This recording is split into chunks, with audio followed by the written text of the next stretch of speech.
Hello friends, welcome to my YouTube channel. Friends, finally MP TET वर्ग 3 के admit card जारी हो गए हैं।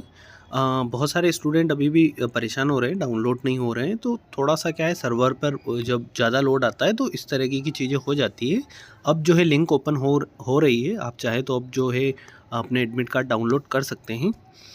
इस वीडियो के माध्यम से फ्रेंड्स समझेंगे कि जो आप पात्रता परीक्षा देने जा रहे हैं, खासकर कि वो स्टूडेंट जो पहली बार इसमें अपीयर हो रहे हैं, उन लोगों के लिए देखिए वो क्या होता है कि वो दिशा निर्देश पढ़ना भूल जाते हैं। तो कहीं ना कहीं उनको वहाँ जाकर बहुत सारी प्रॉब्लम्स देखने को मिल सकती हैं। तो इसलिए थोड़ा सा अभी से चर्चा कर लेते हैं कि आपको क्या क्या साथ में लेके जाना है। और जो है कैटेगरी वाइज हम ये भी एक बार डिस्कस कर लेते हैं कि आपको कितने नंबर लाने हैं। प्लस आपका जो है 2 पाली में एग्ज़ाम होने वाला है, 2 शिफ्ट में एग्ज़ाम है। तो आपका नॉर्मलाइजेशन होगा तो किस टाइप से होने वाला, थोड़ा सा डिटेल में चर्चा करते हैं फ्रेंड्स, ताकि जो फर्स्ट टाइम एग्ज़ाम दे रहे हैं उनको थोड़ी सी चीज़ें क्लियर हो पाए। बाकी जिन्होंने पहले भी एग्ज़ाम दिया है उनको तो आई होप कि चीज़ें क्लियर हो गई, अभी पता होगी। बट नहीं भी है तो ये वीडियो के माध्यम से आपको थोड़ी सी हेल्प मिलेगी। तो ये एएसबी की ऑफिशियल वेबसाइट है फ्रेंड्स, आप देख सकते हैं। और यहाँ पर आप फर्स्ट पेज जो होम पेज पर जाएंगे, वहाँ एडमिट कार्ड आपको दिख जाएगा इस टाइप से। फिर आपको अपना 13 नंबर का एप्लीकेशन नंबर फिल करना है, फिर आपकी डेट ऑफ बर्थ। फिर उसके बाद में यहाँ पर देखिए, नाम के फर्स्ट लेटर जो है आपके मदर के नाम का 2 लेटर डालने हैं कैपिटल्स में आपकी।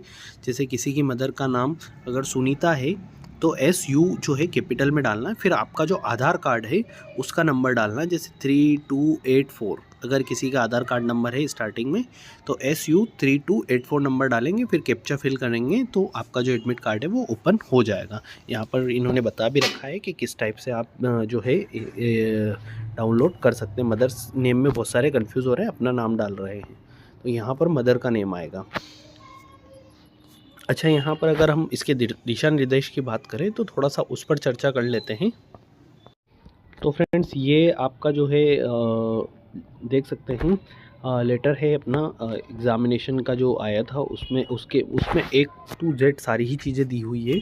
देखिए, आपका 10 नवंबर का एग्ज़ाम जो है सुबह 7 बजे से अभ्यर्थियों की रिपोर्टिंग का टाइम रहेगा और ये लगभग 8 बजे क्लोज़ हो जाएगा। तो सबसे पहले जिनका मॉर्निंग शिफ्ट में एग्ज़ाम है वो 7 से 8 के बीच में पहले ही पहुंच जाएं। 7:30 तक आप एग्ज़ाम में पहुंच जाएं और 5-10 मिनट पहले एंट्री कर लें। इसके बाद जो आपका जो एग्ज़ाम स्टार्टिंग होगा वो 9 बजे से होगा। बीच में 1 घंटे का आपको टाइम दिया जाएगा। उसमें आपको अपने जो चीज़ें होगी, आधार कार्ड वेरिफिकेशन होगा, बहुत सारी चीज़ें होती है ऑनलाइन एग्ज़ामिनेशन है तो उसमें आपका टाइम लिया जाएगा।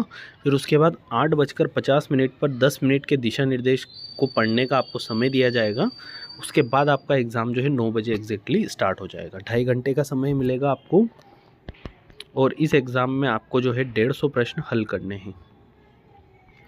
तो ये जो है स्ट्रक्चर रहेगा। और फिर उसके बाद द्वितीय जो शिफ्ट होगी, सेकंड शिफ्ट, उसमें वही 2 बजे से 2:30 बजे से 5 बजे तक का एग्ज़ाम है, लेकिन 12:30 से 1:30 के बीच में स्टूडेंट को अपीयर होना कंपलसरी। अच्छा, इसमें आप लेट मत होइएगा क्योंकि वो गेट क्लोज़ होने के बाद ओपन नहीं करते हैं, तो इस चीज़ का आपको विशेष ध्यान रखना है।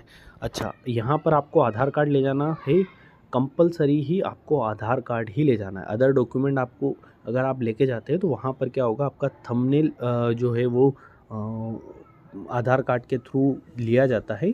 तो इस वजह से फिर आपको या तो अपना UDI नंबर मतलब आधार कार्ड का नंबर याद होना चाहिए। तो इस वजह से अगर नहीं है तो आप 101% अपना आधार कार्ड लेके जाए, साथ में ही एक अदर डॉक्यूमेंट भी अपने लेके जाए।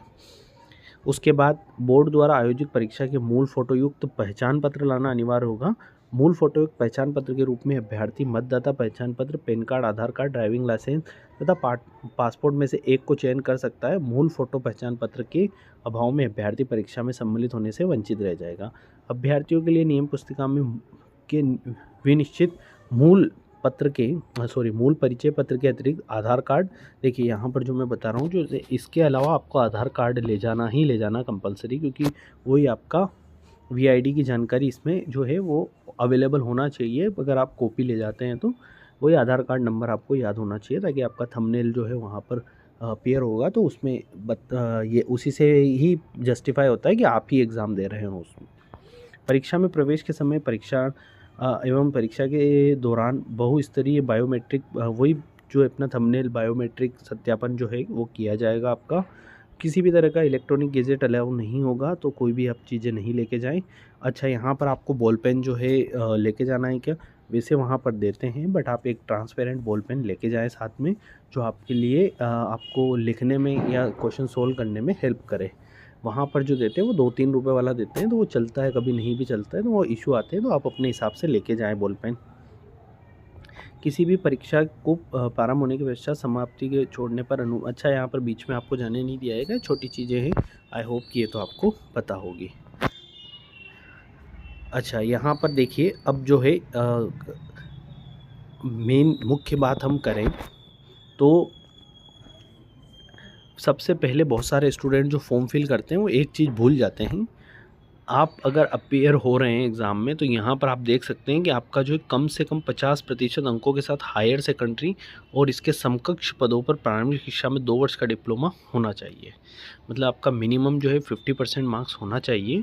अच्छा, कम से कम 45 अंकों के साथ हायर सेकेंडरी तथा इसके समकक्ष राष्ट्रीय शिक्षा अध्यापक मान्यता, ये जो है वो 2002 वाला प्रारंभिक, इसमें मतलब मिनिमम आपका 50% होना चाहिए। ये चीज़ आपको ध्यान रखना है, नहीं तो आपने एग्ज़ाम क्वालिफाई भी कर दिया तो आप डॉक्यूमेंट वेरिफिकेशन में जो है मुख्य परीक्षा के बाद बाहर हो जाते हैं।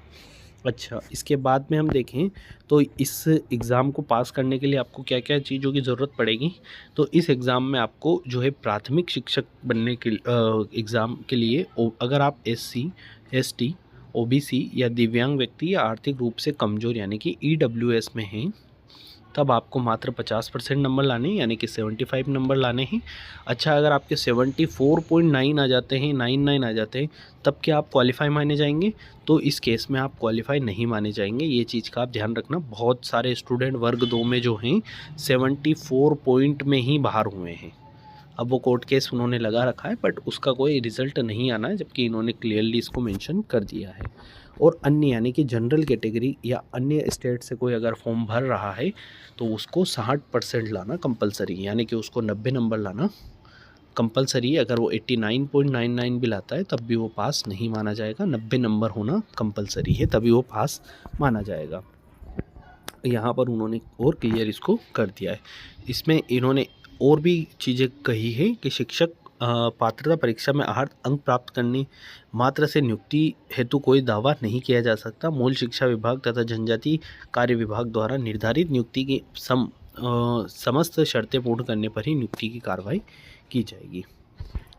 ओके, अच्छा, इसमें 2020 वाले जो अभ्यर्थी हैं, अगर वो एग्ज़ाम फिर से दे रहे हैं तो अगर और पास हैं तो फिर ध्यान रखिएगा कि अगर आप फेल हो जाते हैं तो फिर उसकी रिस्पॉन्सिबिलिटी आपकी रहेगी।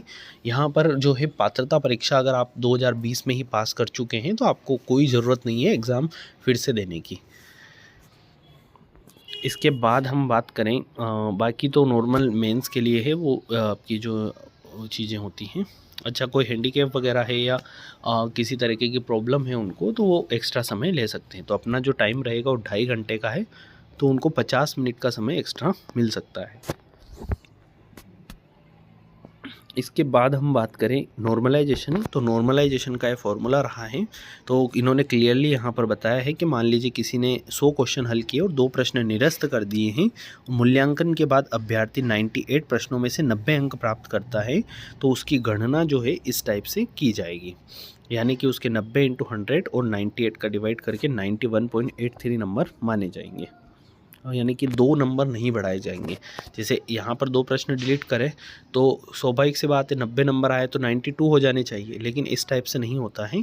तो यहाँ पर वो बता रहा है कि 91.83 ही, यानी कि 2 नंबर की जगह 1.83 नंबर ही उसके बढ़े हैं। उसके बाद नॉर्मलाइजेशन का फॉर्मूला ये है, काफ़ी अलग ही प्रक्रिया रहती है नॉर्मलाइजेशन की, कुछ समझ नहीं आता है कि किसके नंबर बढ़ रहे हैं किसके घट रहे हैं। इसके बाद हम बात करें आगे की, तो यहाँ पर आप देख सकते हैं न्यायालय का वो क्षेत्राधिकार दिया है कि किस में आप केस लगा सकते हैं। अच्छा, यहाँ पर आवेदन कलर युक्त फ़ोटो आप लेके जाना है, आपको 2 फ़ोटो आपको अपने लेके जाना है। तो आपको एक बार और मैं क्लियर कर देता हूँ कि क्या क्या चीज़ें लेके जाना है। सबसे पहले तो आपको अपना एडमिट कार्ड, ठीक है, एडमिट कार्ड में लास्ट पेज वाला जो है वो भी आप साथ में लेके जाएं। उसमें आपका लिखाया जाता है कि वो घोषणा पत्र रहता है, उसमें वो फ़ोटो लगा के उसमें आपके साइन लेते हैं और वो लिखाते हैं कि आप जो एग्ज़ाम दे रहे हैं इसमें सारी जिम्मेदारी आपकी रहती है, तो वो सारी चीज़ें उसमें लिखाती है। तो उसके बाद आपका आधार कार्ड, और 2 फ़ोटो आपको लेके जाना कंपलसरी है। इसके बाद इसके प्लस आप कोई भी एक एक्स्ट्रा आईडी ले सकते हैं, बट ये चीज़ें आपको लेके जाना कंपलसरी होता है। इसके बाद हम बात करें आपके सिलेबस की, तो सिलेबस आई होप कि सभी को याद हो ही गया होगा। यहाँ पर आप देख सकते हैं, वही बात बताइए, 150 नंबर का अधिकतम पेपर होगा, अधिकतम मार्क्स जो है 150 रहेंगे, जिले आपको बता ही दिए होंगे पहले ही। और इसके बाद अच्छा, यहाँ पर आपका जो है एग्ज़ाम होने के बाद फिर से एक बार और बायोमेट्रिक किया जाता है, तो उसे टीएसी के द्वितीय भाग की प्रविष्टि के लिए आना मतलब वही आपका बायोमेट्रिक सत्यापन जो है 2 बार होगा, परीक्षा में बैठने पर और परीक्षा से निकलते समय भी। वही आपका सिलेबस आप देख सकते हैं, 5 भागों में सिलेबस रहेगा, 30 नंबर प्रत्येक विषय में दिए गए, बाल विकास तथा शिक्षा शास्त्र, भाषा 1, भाषा 2, गणित और पर्यावरण अध्ययन। फिर इसके बाद हम बात करें सिलेबस की, तो सिलेबस आई होप कि आप सभी ने पढ़ लिया होगा, रिवीजन अब आप कर रहे होंगे। फिर ये जो दिया है फॉर्मेट दिया है, इस टाइप से फॉर्मेट 100 घोषणा पत्र आपको भरना पड़ता है। तो आई होप कि आप सभी को चीज़ें क्लियर हो गई होगी। और भी कोई आपका डाउट है एमपी टेट वर्ग 3 से रिलेटेड तो आप कमेंट करें, मैं हो सकेगा तो उसका रिप्लाई देने की कोशिश करूँगा। मिलते हैं नेक्स्ट वीडियो में फ्रेंड्स, तब तक के लिए गुड लक। और जो भी एग्ज़ाम दे रहे हैं इस परीक्षा में, आई होप कि ये परीक्षा आप उत्तीर्ण करें। हमारी तरफ से जो है आप सभी को अग्रिम शुभकामनाएं और बेस्ट ऑफ लक हमारी तरफ से। मिलते हैं नेक्स्ट वीडियो में।